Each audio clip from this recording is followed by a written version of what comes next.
وأولي الأمر منكم فإن تنازعتم في شيء فردوه إلى الله والرسول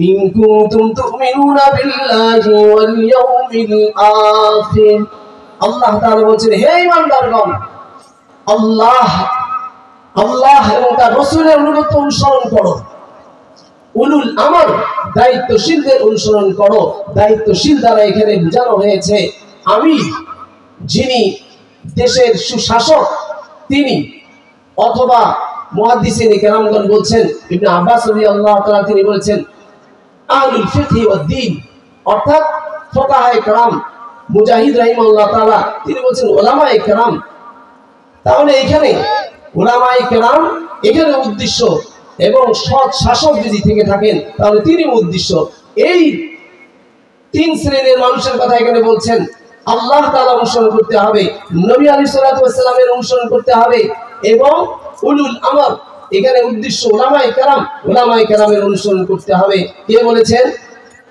কে বলেছেন আল্লাহ তাআলা বলেছেন কোরআনের মধ্যে এখানে মূল বিষয় হলো আল্লাহ তাআলার কোরআন যেহেতু আল্লাহ তাআলার কথা কালাম এটাকে বলা হয় কোরআন আর নবী আলাইহিস সালাতু ওয়াস সালামের কালামকে বলা হয় সুন্নাহ এই দুইটিকে এখানে গুরুত্বের সাথে বলা হয়েছে এবং সাথে সাথে বলা হয়েছে উলুল আমরের কথা উলামায়ের কথা কিন্তু যদি দেখা গেল উলামায়ে কেরামের মধ্যে বা যারা আছে তাদের এমন বিষয়ে হুকুম দিচ্ছে বা এমন কিছু বিষয়ে হুকুম দিচ্ছে যেটার মধ্যে পরস্পর সাংঘর্ষিকমূলক বিষয় হয়ে যাচ্ছে পরস্পর ঝগড়া বিবাদে লিপ্ত হচ্ছে তাহলে হুকুম হলো আবার তোমরা কি করো কোরআন এবং হাদিসের দিকে ফিরে যাও কোরআন হাদিসের মধ্যে যেটা বলে সেটাকে তোমরা মেনে নিবে বাকি অন্য কোনো বিষয়ের সাথে তোমাদের সংঘর্ষ হলে সেটাকে তোমরা কি করো প্রত্যাখ্যান করো আল্লাহ এবং তার রাসূলের দিকে ফিরে যাও তাহলে তিন শ্রেণীর আল্লাহ তাআলা অনুসরণ করতে হবে নবী আলাইহিস সালাতু ওয়াস সালাম অনুসরণ করতে হবে উলামায়ে কেরামের অনুসরণ করতে হবে এই তিন শ্রেণীর মানুষের অনুসরণে যদি আমাদের পরস্পরের মধ্যে দেখা যায় বিভিন্ন রকমের বিভেদ যদি দেখা দেয় তাহলে ওই সময় আমরা কোরআন ও হাদিসকে মূল মেনে আমরা ইনশাআল্লাহ আমল করব নবী আলাইহিস সালাতু ওয়াস সালাম সাহাবায়ে কেরামের হাদিসগুলোকে এমন ভাবে নবী আলাইহিস সালাতু ওয়াস সালাম সাহাবীদের মাধ্যমে আমাদের কাছে এই বিষয়গুলো এমন ভাবে পৌঁছানোর ব্যবস্থা করেছেন আমরা দেখি নবী আলাইহিস সালাতু ওয়াস সালামের যে হাদিসগুলো বর্ণনা করেছেন যে তোমাদের মধ্যে তো অনেক ইখতিলাফ তো থাকবে পরস্পর দেখা যাবে অনেক রকমের ইখতিলাফ সেই সময় তোমরা কি করবে নবী আলাইহিস সালাতু ওয়াস সালামের হাদিসের মধ্যে আসছে ফাইন্না উমাইয়াশ মিনকুম বাদি ফাসালা ইখতিলাফুন কাসীরা আমার পরে তোমরা যারা বেঁচে থাকবে অনেক মতনৈক্য দেখবে আমাদের মধ্যে অনেক মতনৈক্য দেখা যাচ্ছে কি যাচ্ছে না উলামায়ে কেরামের মধ্যে মতনৈক্য দেখা যাচ্ছে কি যাচ্ছে না একজন বলে এইভাবে ইবাদত বندگی করো একজন বলে এইভাবে ইবাদত বندگی করো এক শ্রেণীর মানুষ এসে আপনাদেরকে বলে যাচ্ছেন যে না আমাদেরকে এইভাবে মিলাদ করতে হবে আরেকজন এসে বলতেছেন কিয়াম করতে হবে আরেক হুজুর বলতেছেন না কিয়ামও করা যাবে না মিলাদ ওইভাবে করা যাবে না বলছেন কি বলছেন কোনটা মানবো এখন নবী আলাইহিস সালাতু ওয়াস সালাম বললেন আমার পরে তোমরা যারা থাকবে অনেক মতনৈক্য দেখবে তখন তোমরা আলাইকুম বিসুন্নতি ওয়া সুন্নাতিল খুলাফায়ে রাশিদিন আল মাহদিয়িন আসু আলাইহা বিন নওয়াজিস তখন তোমরা আমার সুন্নাত এবং আমার খোলাফায়ে রাশিদিনদের সুন্নতকে তোমরা কঠিনভাবে আঁকড়িয়ে ধরবে নবী আলাইহিস সালাতু ওয়াস সালামের সুন্নাত সাহাবায়ে কেরামের মধ্যে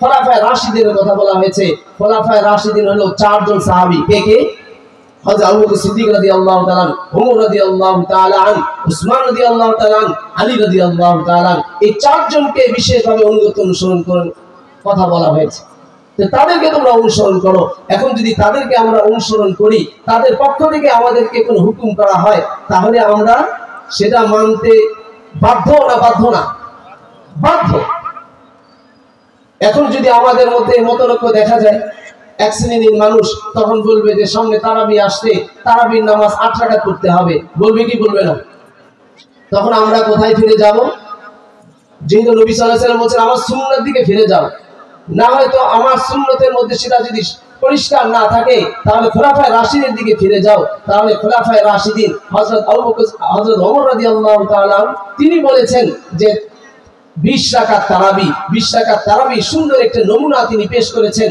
এবং তার জমানায় 20 রাকাত এক ইমামের পিছনে সুন্দরভাবে তরতিব দিয়ে পড়া শুরু হয়ে গেছে।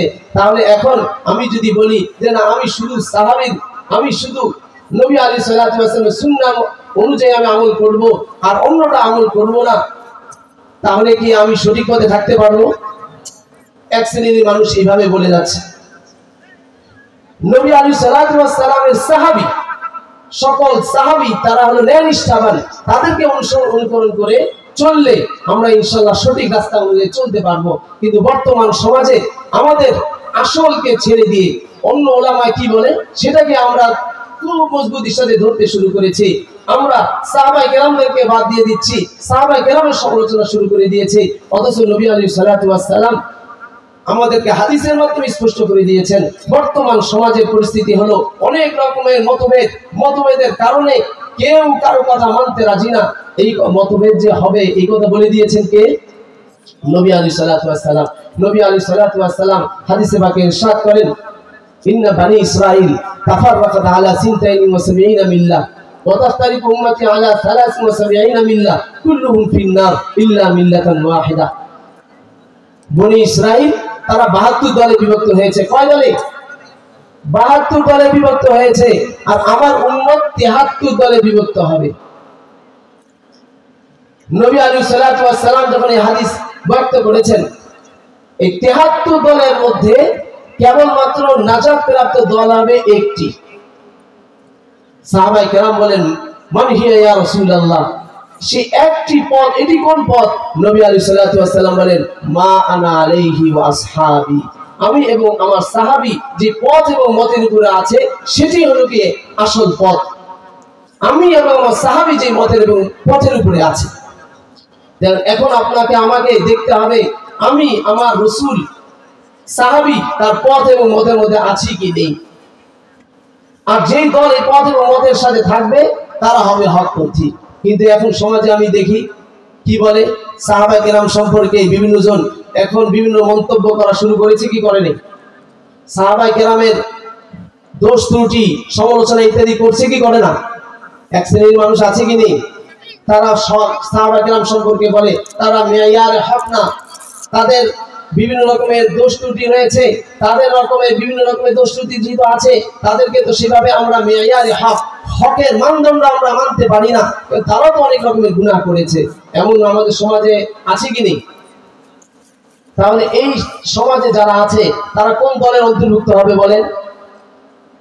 তারা এই 73 দলের মধ্যে এক দলের অনুসারী হবে নাকি এই এক দল ছাড়া বাকি অন্য দলের অনুসারী হবে? কথা বলেন, বাকি অন্য দলের অনুসারী হবে। তো নবী আলাইহিস সালাতু ওয়াস সালামের এই হাদিসগুলোর মাধ্যমে আমাদের সমাজের মধ্যে অনেক বিষয়গুলো স্পষ্ট হয়ে যাবে। আমাদের সমাজ আজকে ঘুরে ধরা সমাজ, এই সমাজের মধ্যে বিভিন্ন রকমের বিদআত কুসংস্কারে ভরপুর। এই বিদআত কুসংস্কারে ভরপুর হওয়ার অন্যতম কারণ হলো কোরআন ছেড়েছি, হাদিস ছেড়েছি এবং সাহাবায়ে কেরামের আদর্শকে ছেড়েছি, যার ফলে আমাদের সমাজের মধ্যে এই ঘুরে ধরে এমন একটা পরিস্থিতি হয়ে গেছে, হক কোনটি বাতিল কোনটি সেটাও আমরা জানি না, সেটাকে আমরা চেষ্টাও করি না। নবী আলাইহিস সালাতু ওয়াস সালাম আমাদের চোখে আঙ্গুল দিয়ে দিয়ে এই বিষয়গুলোকে স্পষ্ট করে দিয়েছেন। নবী আলাইহিস সালাতু ওয়াস সালাম এই কথা বলেছেন, একটি দল সদা সর্বদা থাকবে, লা তাজালু তাইফাতুন মিন উম্মতি মানসুরিনা আলাল হক লা ইয়াজুরু মান খালাফা হাত্তা তাকুমুস সাআহ। কিয়ামত পর্যন্ত একটি দল সদা সর্বদা অটল অবিচল থাকবে, তারা দ্বীনের উপরে সঠিকের উপরে থাকবে এবং তারা আল্লাহর পক্ষ থেকে সাহায্য প্রাপ্ত হবে। তাদেরকে কোনো মত দল এবং তাদেরকে বিভিন্নভাবে প্রতিহত করতে চাইলেও তাদেরকে প্রতিহত করা সম্ভবপর হবে, কোনোভাবে তাদেরকে রুখা যাবে না। একটা দল সদা সর্বদা এইভাবে থাকবে। তাহলে ওই দল আছে না নাই? নবী আলাইহিস সালাতু ওয়াস সালাম বলেন কিয়ামত পর্যন্ত এই দল বাকি থাকবে। কিয়ামত পর্যন্ত যেহেতু দল বাকি থাকবে, ওই দল সম্পর্কে নবী আলাইহিস সালাতু ওয়াস সালাম যে হাদিসে পাকে বলেছেন, এই হাদিসের মধ্যে এই দলটি কোন দল? মুহাদ্দিসিনে কেরামগণ বলেন এই দলটি হলো উলামায়ে কেরামের দল। বলেন সুবহানাল্লাহ। উলামায়ে কেরাম, ফুকাহায়ে কেরাম, তারা হলেন সেই দল। তাহলে তারা যদি সেই দল হন, তাহলে উলামায়ে কেরাম সকলে মিলে সকলে কি গোমরাহ হওয়া সম্ভব? গোমরাহ হওয়া সম্ভব? গোমরাহ হওয়া সম্ভব না। তাহলে বোঝা গেল সাহাবায়ে কেরামদের থেকে শুরু করে একটি দল সদা সর্বদা কিয়ামত পর্যন্ত হকের উপরে অটল অবিচল থাকবে। তো নবী আলাইহিস সালাতু ওয়াস সালাম আমাদেরকে হুকুম করেছেন, আল্লাহ এবং তার আল্লাহ তাআলা বলেছেন আল্লাহ এবং তার রাসূলের অনুগত্য অনুসরণ করতে হবে, আমিরের অনুগত্য করতে হবে। এবং আমিরের অনুগত্য করতে হবে কোন ধরনের বিষয়ের অনুগত্য করতে হবে, এই বিষয়ে একটু আমাদের জানা দরকার। আমরা